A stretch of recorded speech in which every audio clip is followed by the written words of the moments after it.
users, so welcome back to my channel, and in this channel today we are going to study about your 6.3 PNC, one of the very most important chapters. And believe me, मैंने इसका JEE mains content already cover कर दिया है, because I no बहुत बच्चों को इसके JEE main के कंटेंट में बहुत ज़्यादा डाउट रहता है बेटा। इसलिए फर्स्ट ऑफ ऑल मैंने जेई मेन जो है इसका प्रॉपरली कवर कर दिया है already on my channel, so you can just go and watch my JEE mains video to understand this chapter completely. Rest उसके अलावा बच्चा मैंने आप लोगों के लिए अब NCERT 6.3 भी कवर करने का डिसाइड कर लिया है। That means I am going to complete my permutation and combination chapter from the NCERT part as well.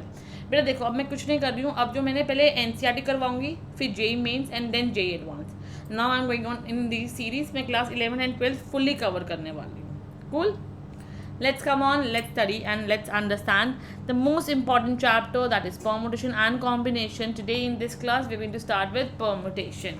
Now what do you mean by saying the word permutation? Permutation just means to arrange the things. जब भी आ जाए ना arrangement, सो मतलब समझ जाना कि मुझे क्या करना है, मुझे कुछ ना कुछ अरेंज करना है, मतलब कि परमुटेशन अप्लाई करनी है। Now in arrangement we basically need to study about a formula that is NPR, which is equals to n factorial upon n minus r factorial। देखो बेटा, आप NPR लगाओ, वरना जो अपने 6.1 में कॉन्सेप्ट है ना लॉजिकल अंडरस्टैंडिंग, आप उससे भी सॉल्व कर सकते हो। So it's going to depend upon you that how you want to solve your questions. It's not going to depend upon the teacher. You will get the marks if you are going to score, if you are going to apply your basic knowledge or your basic concepts as well, then also you are going to get the marks, you are going to score a very good marks. But yes, for such kinds of question I will exactly say you that you need to be very excellent in what you are doing and how you have to complete it. Logical भी लग सकता है और formula भी लग सकता है, दोनों एक्सप्लेन करूँगी, प्लीज़ ध्यान से समझना। How many 3 digits number can be formed by using the digits 1 to 9 if no digit is repeated? देखो बेटा, 1 to 9 मेरे पास कितने नंबर्स होंगे? आई नो मेरे पास इन टोटल होंगे 10 नंबर्स, करेक्ट। और मुझे फॉर्म करना है एक 3 डिजिट का नंबर, ठीक है। 10 वेज है, आई नो अगर मैं इसको चाहूँ तो 10 वेज से भर सकती हूँ। As repetition, no digit is repeated, repetition allowed नहीं है। अगर 10 वेज यहाँ पर है तो यहाँ पे कितने होंगे? 9 होंगे, यहाँ पे कितने होंगे? 8 होंगे। एक था ये वाला तरीका, this is called as logical. There is one more method and that is by permutation. अगर मैं चाहूँ तो मैं लिख सकती हूँ मेरे पास इन टोटल क्या है? In total I know I have approximately 10 ways. Oh sorry, यहाँ पे 0 नहीं था, यहाँ पे 1 था, I have not seen that. बच्चे 9 वेज, 9 नंबर्स होंगे ना, sorry class, I have not seen that. In total we have 9 numbers, so it's going to be 9 8 7। Okay, ये मेरे पास एक वेज हो सकता है, या फिर मैं 9 नंबर्स को अरेंज कर सकूँ, पी आ गया 3 तरीक़ों से। सो 9p3 and that would B 9 factorial upon 9 minus r 6 factorial. Solve करोगे सेम आंसर ही लाई करेगा, 9 into 8 into 7 into 6 factorial upon 6 factorial. ये कैंसिल हुआ, सो यही बचा ना 9 इंटू 8 इंटू 7। हर बार बेटा दोनों के आंसर सेम आएंगे and the answer is 504। I hope कि इतना पार्ट में किसी को कोई डाउट नहीं होगा, सब कुछ क्लियर होगा कि हाँ मैम ने क्या करवाया। मैम ने लॉजिकल भी करवाया और मैम ने कंसेप्चुअली भी हमने एक्सप्लेन कर दिया कि जो हमारी मर्जी हम वो कर सकते हैं। दोनों आने चाहिए, बिकॉज यू नेवर नो कि पेपर में कौन सा तरीका आपको क्लिक करेगा। How many 4 digit number are there with no digit repeat? How many 4 digit numbers are there? अब देखो बेटा, मुझे नंबर्स नहीं दिए तो मैं नंबर्स लूँगी 0 से लेकर 9 तक, and that means there are in total 10 numbers, correct.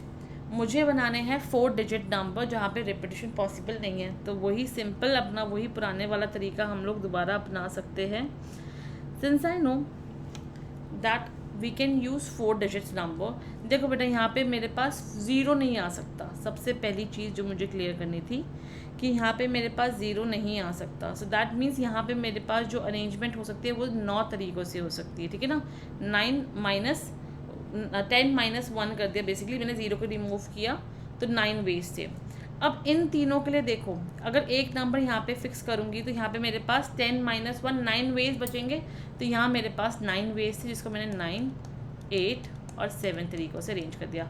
One is this, other one is कि 4 नंबर है और देखो इसके लिए तो 9 चाहिए और इन तीनों के लिए क्या हो जाएगा 9p3। सॉल्व करना, आंसर आ जाएगा 9p3 क्या होता है 504। सो 9 × 504 which is 4536 and that is also your answer. Simple, easy and understandable question. Now moving towards your third question, it says that how many 3-digit even number.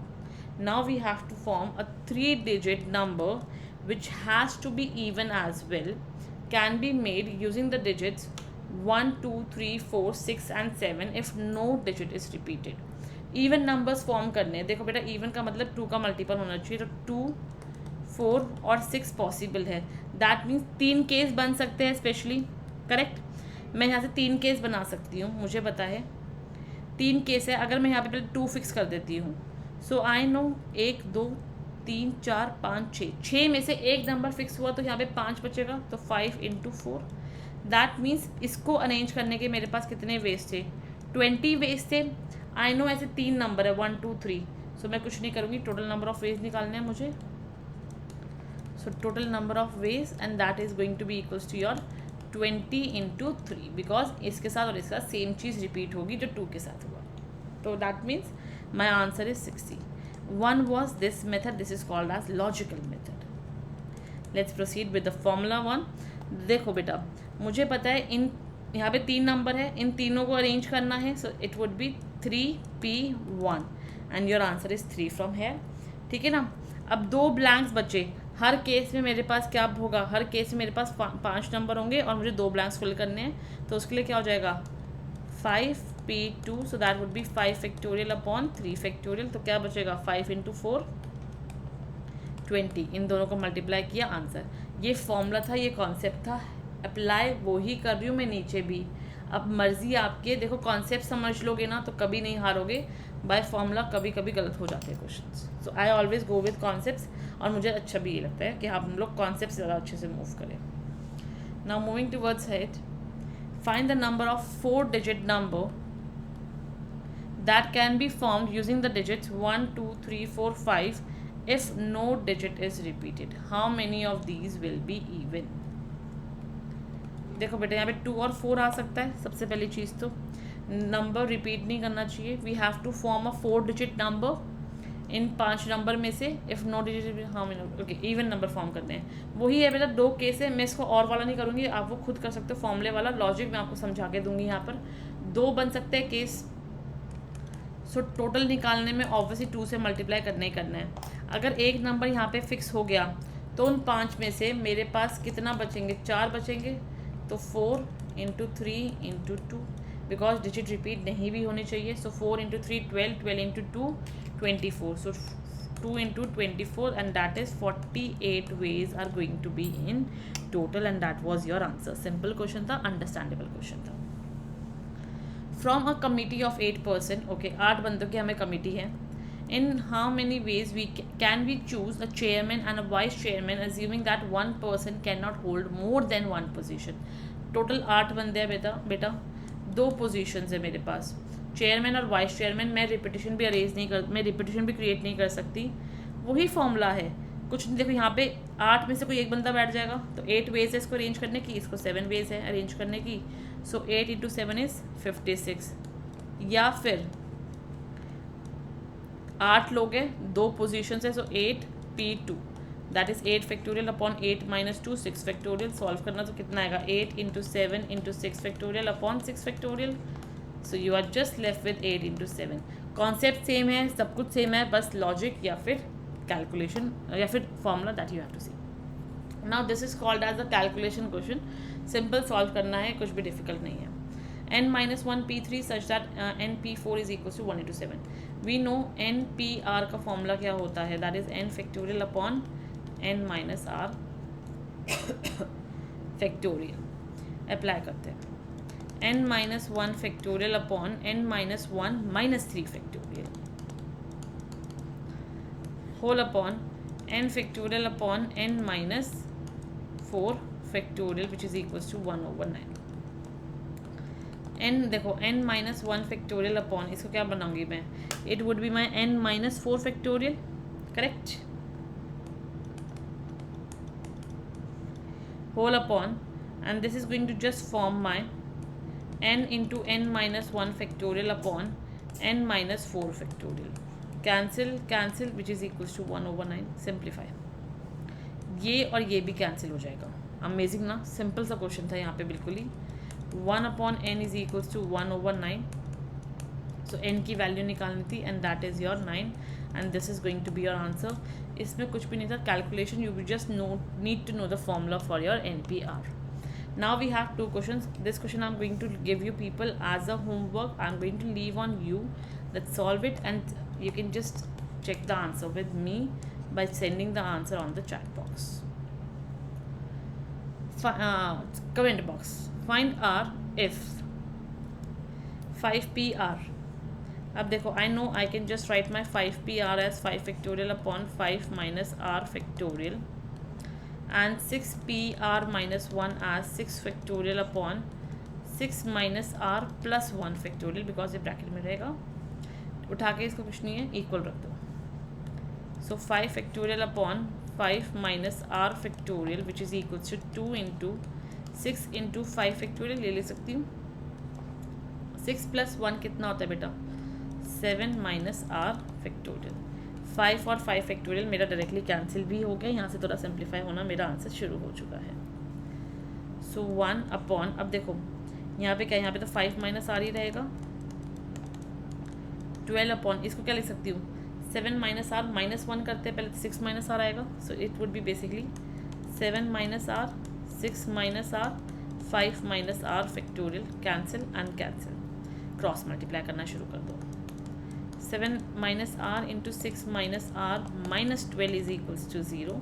बेटा अब उठाते हैं इसको और अपना बस सिंप्लीफाई करते हैं to see that what we will get as a answer from है। तो अगर मैं यहाँ पे ऑब्जर्व करूँ, so it would be 42 minus 7R minus 6R plus R factorial, sorry R square minus 12 is equals to 0. So that would be your R square minus 7 minus 6, that is minus 13R plus 42 minus 12 plus 30 is equals to 0. उठाओ और उठा के इसका middle term splitting कर देते हैं। minus 10R minus 3R plus 30 is equals to 0. This will give you minus 30 and multiply करेंगे तो इनटू में 30 आ जाएगा, 30 आ जाएगा। Take your R as common, so R minus 10, take your minus 3 as common, so R minus 10 is equals to 0, so that would be R minus 3 into R minus 10 is equals to 0। We will get 2 values of R, और हमें are की ही value find करनी थी, तो R is equals to 3 and 10, ये आ गया बेटा। अब यहाँ से एक चीज़ मैं ऑब्जर्व कर सकती हूँ कि मुझे पता है कि आर मेरा 3 या 10 इनमें से एक है, लेकिन यहाँ पे देखो मेरे पास जो n था, अगर मैं ढंग से ऑब्जर्व करूँ इस क्वेश्चन को, तो n या तो 5 है या 6 है। n एक बार भी 10 से बड़ा नहीं है, सो 10 तो मेरा r हो नहीं सकता, because I know that my r always and always has to be less than n, है ना। मेरा n जो होगा एक बड़ी वैल्यू कैरी करेगा हर बार, ये एक कंडीशन है कि मेरा n हमेशा एक बड़ी वैल्यू कैरी करता है, तभी हम उसे सॉल्व कर पाएंगे। So since this has to be the situation, तो मेरा r यहाँ पे 10 हो ही नहीं सकता, r equals to 10 is not possible, so therefore my r would be equals to 3, and that is going to be my answer. I hope it make a sense and it is clear to you that how you can even solve your second part. So second part I'm going to leave on you people, that yes, you are going to solve it yourself, and in the comment box I'm going to wait for your answers. Now how many words with or without meaning, हमें meaning नहीं देखना है बेटा, can be form using the letter of the word equation 1 2 3 4 5 6 7 8 using each letter exactly once. देखो बच्चा, हमें बोल रहा है it's a 8 letter word, so मुझे इस 8 लेटर वर्ड को विद और विदाउट मीनिंग 1 2 3 4 5 6 7 विद और विदाउट मीनिंग मुझे अरेंज करना है सच दैट कि मैं हर लेटर को एक बार यूज़ करूँ ही करूँ। तो मुझे पता है अगर यहाँ पे 8 आ जाएंगे, यहाँ पे 8 वेज है, यहाँ पे 7 वेज है, यहाँ पे 6 वेज है, यहाँ पे 5 वेज है, यहाँ पे 4 वेज है, यहाँ पे 3 वेज है, यहाँ पे 2 वेज है, यहाँ पे 1 वेज है। That means just multiply all of them. So 4 0 3 2 0 and that is going to be your answer. Simple question था, बिल्कुल भी डिफिकल्ट नहीं था। Even if you want you can just apply a simple formula is 8P8 कि 8 letters है, 8 तरीके से arrange करना है और आंसर निकाल लेना आ जाएगा। Now moving towards the next question, in how many words with और without meaning can be made from the letter of the word Monday, assuming no letter should be repeated. Okay, 4 letters are used at a time. Okay, so we are going to use 4 letters at a time. So मेरे पास 4 blank है for the first part और 1 2 3 4 5 6 I have 6 letters. अब देखो बेटा, मुझे पता है और का तो इसमें बहुत ही सिंपल था। देखो फॉर्मूला काम आ जाएगा 6P4, 4 लेटर है, सॉरी 6 लेटर है, 4 वर्ड में अरेंज करना है, आंसर निकाल लेना आ जाएगा। वरना फिर सिंपल कर सकते हो, यहाँ पे 6 आ सकते हैं, यहाँ पे 6 लेटर्स 6 वेज है, यहाँ पे 5 है, यहाँ पे 4 है, यहाँ पे 3 है। Multiply them and you will get your answer and that answer would be 360। दोनों से ही ये बेटा आंसर आपका 360 ही आने वाला है। All letter are use at a time, ये तो और सिंपल हो गया। सारे लेटर यूज़ करने हैं तो या तो 6P6 या फिर 6 फैक्टोरियल कैलकुलेट करना, आंसर आ जाएगा। Okay, now moving ahead, in how many ways of a distinct permutation of a letter in Mississippi do the 4 I's not come together? In how many ways of distinct permutations of the letter Mississippi? Let's count how many letter it has. 1 2 3 4 5 6 7 8 9 10 11 11 letters है। and how many repetitions are there? Let's see that. M एक बार आ रहा है, I मेरे पास 1 2 3 4, 4 I है, 1 2 3 4, 4 S है, 2 P है, 1 2 3 4 और 1 M है। ये है बेसिकली मेरे पास बेटा। ये मुझे कह रहा है कि मैं Mississippi को किस तरीके से अरेंज कर सकती हूँ सजदा कि मेरे पास कोई भी चारों आई एक साथ नहीं आनी चाहिए। सो इसके लिए क्या फॉर्मूला बन सकता है? For such we can just use total permutation minus 4 I's come together, correct. So total permutation कैसे निकालेंगे बच्चा? ये तो बहुत ही सिंपल है, 11 फैक्टोरियल है and there is a repetition as well. So 11 factorial total था, सो 4 I से डिवाइड कर दो, 4 फैक्टोरियल से डिवाइड कर दो, 4 S से भी डिवाइड कर दो और 2 से भी डिवाइड कर दो। सो 11 factorial upon 4 factorial into 4 factorial into 2 factorial minus. अब देखो चारों I जो है वो एक साथ आने चाहिए। दैट मीन्स 11 में से अगर मैं देखती हूँ चारों I एक साथ ग्रुप कर गई, they are forming one single group. 11 10 9 8 7 7 ये रहा और प्लस 1 ये रहा। सो दैट मीन्स 8 है मेरे पास। अब मेरे पास क्या है, 8 नंबर्स को मुझे अरेंज करना है। सो 8 फैक्टोरियल अपॉन 4 I तो निकल चुकी है, तो क्या बचेगा 4S और 2P। सो 4 फैक्टोरियल अब इंटू 2 फैक्टोरियल। यहाँ तक आई होप सबको क्लियर होगा। इसे कैलकुलेट करो, इससे आपका आंसर आएगा। क्लियर हुआ कि पहले मैंने चारों I को, अब देखो I अगर साथ में भी करना चाहिए अपने आप को, सो 4P4 हो जाएगा उसकी कैलकुलेशन, सॉरी 4P1 हो जाएगी कैलकुलेशन, बिकॉज वो एक मेरा ग्रुप बन चुका है और चाहे मैं उसको अरेंज करूँ या ना करूँ, it doesn't make any difference to me. ठीक है ना? सो ये चारों क्या है, एक ही ग्रुप है मेरे पास। सो इसलिए मैंने इसको एक ग्रुप बना के 7 + 1 किया, 8 आ गया। तो मैंने 8 को अरेंज करूँगी, बिकॉज 4 I एक साथ आएगी, आगे आएगी पीछे आएगी मुझे नहीं पता, कहीं पर भी अरेंज हो सकती है, बस चारों एक साथ आने चाहिए। इंटू 1 बिकॉज चारों एक साथ रहेगी, कुछ भी आगे पीछे होगा तब भी आइज़ है, कोई फ़र्क ही नहीं पड़ेगा मुझे। So 8 factorial upon 4 factorial 2 factorial, this 4 represent for S and this 2 represent for P। Let's calculate it. इसका आंसर आएगा बच्चा, I have already solve this, so मैं एक बार डायरेक्टली इसका आंसर लिख देती हूँ। 3 4 6 5 0 minus 840 and that would be 33810 and that is going to be your answer. Simple question था and this is the last question of this chapter and it says that in how many ways can the letter of the word permutation be arrange if 1 2 3 4 5 6 7 8 9 10 11 12 in total I have 12 letters. Word start with P and and with S. Word start होगा P से, बीच में 10 blanks आएंगे 1 2 3 4 5 6 7 8 9 10 और S से and हो जाएगा. कितनी तरीके से अरेंज हो सकता है देखो बेटा. 2 तो यहाँ बिजी हो गए तो 12 माइनस 2 10. यहाँ 10 आएगा, यहाँ 9, यहाँ 8, यहाँ 7, यहाँ 6, यहाँ 5 4 3 2 1 उठा के सबको मल्टीप्लाई कर दो और बस आपके पास आपको आंसर मिल जाएगा इजीली. सो इन सबको मल्टीप्लाई कर देंगे and I will simply get and या वन मोर थिंग कि क्या कोई रिपीटेशन है उसको भी हमें करना पड़ेगा. सो that would be your 2 T's आ रहे हैं तो यस हम इसको 2 से डिवाइड भी करेंगे. So basically I can just write my answer as 10 factorial upon 2 factorial and my answer would be 1814400. ये आंसर आ जाएगा. कुछ नहीं किया, 10 factorial मैंने यहाँ पे किया अपॉन 2 factorial कर दिया. सिंपल था. If you want to follow your permutation so it's just going to be your 10p10 upon 2 factorial. Okay. Second part vowels are all together. अब देखते हैं. अब यहाँ पे एक अच्छा कॉन्सेप्ट शुरू हुआ है. Vowels are all together. ये आपको बहुत काम आएगा for your JEE mains as well and for your CEVT as well. 12 है.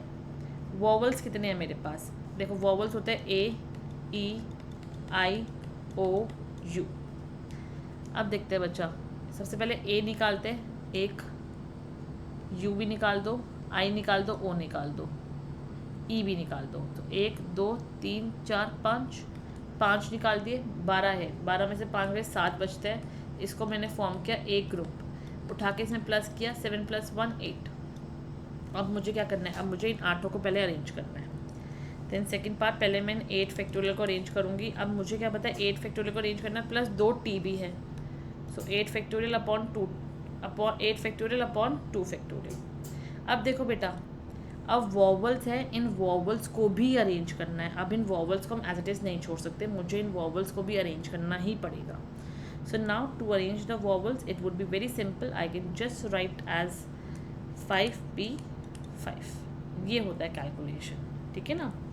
और you can even write 5 factorial if you want to. 8 factorial upon 2 factorial into 5 factorial. एक ही बात है. कैसे भी सॉल्व कर सकते हो. ठीक है.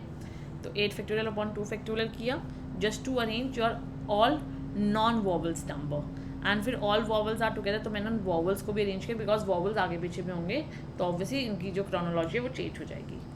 तो क्या आएगा देखो अब इसका आंसर 8 फैक्टोरियल अपॉन 2 फैक्टोरियल. इसको सॉल्व करूँगी. I will get my answer as 20160 into. ये तो सिंपल है. 5 फैक्टोरियल ही तो है ये एक तरीके का because 5 factorial upon 0 factorial. 0 factorial is equals to 1, so 5 factorial and that is equals to 120. Multiply them, so that would be 2419200 and that was your answer for the second part. Third part, there are always 4 letter between P and S. यहाँ पे thank you पहले आ गया but हमारा third part बाकी है तो पहले वो सॉल्व करते हैं. There are always 4 letter between P and S और 12 है मेरे पास. तो देखो अगर एक बार P यहाँ पे है तो 1 2 3 4. S यहाँ पर होगा. 6 बढ़ गए. 1 2 3 4 5 6. ठीक है. एक ये है. ऐसे ही एक यहाँ पर भी आएगा. 2 3 4 5 6 7. सो टोटल कितने केस हुए बेटा. Total I have 7 cases. जब मेरे पास P आगे है और S पीछे है. जब मेरे पास S आगे होगा और P पीछे होगा. इसको अरेंज कर लेना. तब भी मेरे पास 7 केस होंगे. तो क्या हो जाएगा 7 + 7. In total we have 14 such ways जिसमें मैं P और S को ऐसे अरेंज कर सकती हूँ. And the question is saying me there are always 4 letter between P and S. ठीक है. अब देखो पहले मैंने से P और S को अरेंज किया है 14 वेज में. इनटू में क्या आएगा. जो बीच के लेटर्स है वो भी तो खुद को अरेंज करेंगे ना. सो that would be your 10 factorial upon 2 factorial. कुछ नहीं किया. जो पीछे फर्स्ट पार्ट में किया था उसी चीज़ को रिपीट कर दिया. यहाँ पे P और S आगे पीछे फिक्स थे तो इसलिए 10 फैक्टोरियल लिखना आसान था. और 2 तो मेरा T के लिए आ रहा है. यहाँ पे क्या किया, 14 वेज लिए और जो बीच में नंबर आएंगे उन सबको भी अरेंज करने के लिए 10 फैक्टोरियल, बिकॉज 12 माइनस 2 पी और एस को निकाल दिया तो 12 माइनस 2 कर दिया, this 2 represent your P and S, और उसके अलावा मेरे पास बचे 10 लेटर, उनको मैंने 10 फैक्टोरियल कर दिया, और ये 2 जो है वो रिप्रेजेंट करता है मेरे 2t को। सॉल्व करेंगे and I will get my answer as 25401600। This is the calculation. अब now many of the kids will ask कि मैम कि क्या कैलकुलेशन करना ज़रूरी है। It's going to depend if the question belongs to 1 marker, please leave it over here, you will get the full marks. But there's, if the question belongs to 2 markers, then you can't leave the question till here, you have to give the answer with the full calculation and then only you will get the full marks. Okay, so that's it for today. If you have any query, any doubt, you can just comment me below, or you can just message me on my Telegram group. I will love that you people like my video more and more and get it subscribed by me, and you can get much good content in my upcoming videos. Till that, just keep supporting me, have faith in me. I'm going to complete the syllabus on time. So all the best, my kids. Meet you in the next class. Thank you so much. Bye bye all. And yes, I would say that start studying. It's a summer break going on. It's a very boom time to increase your speed and do the syllabus on time. Thank you so much. Bye bye.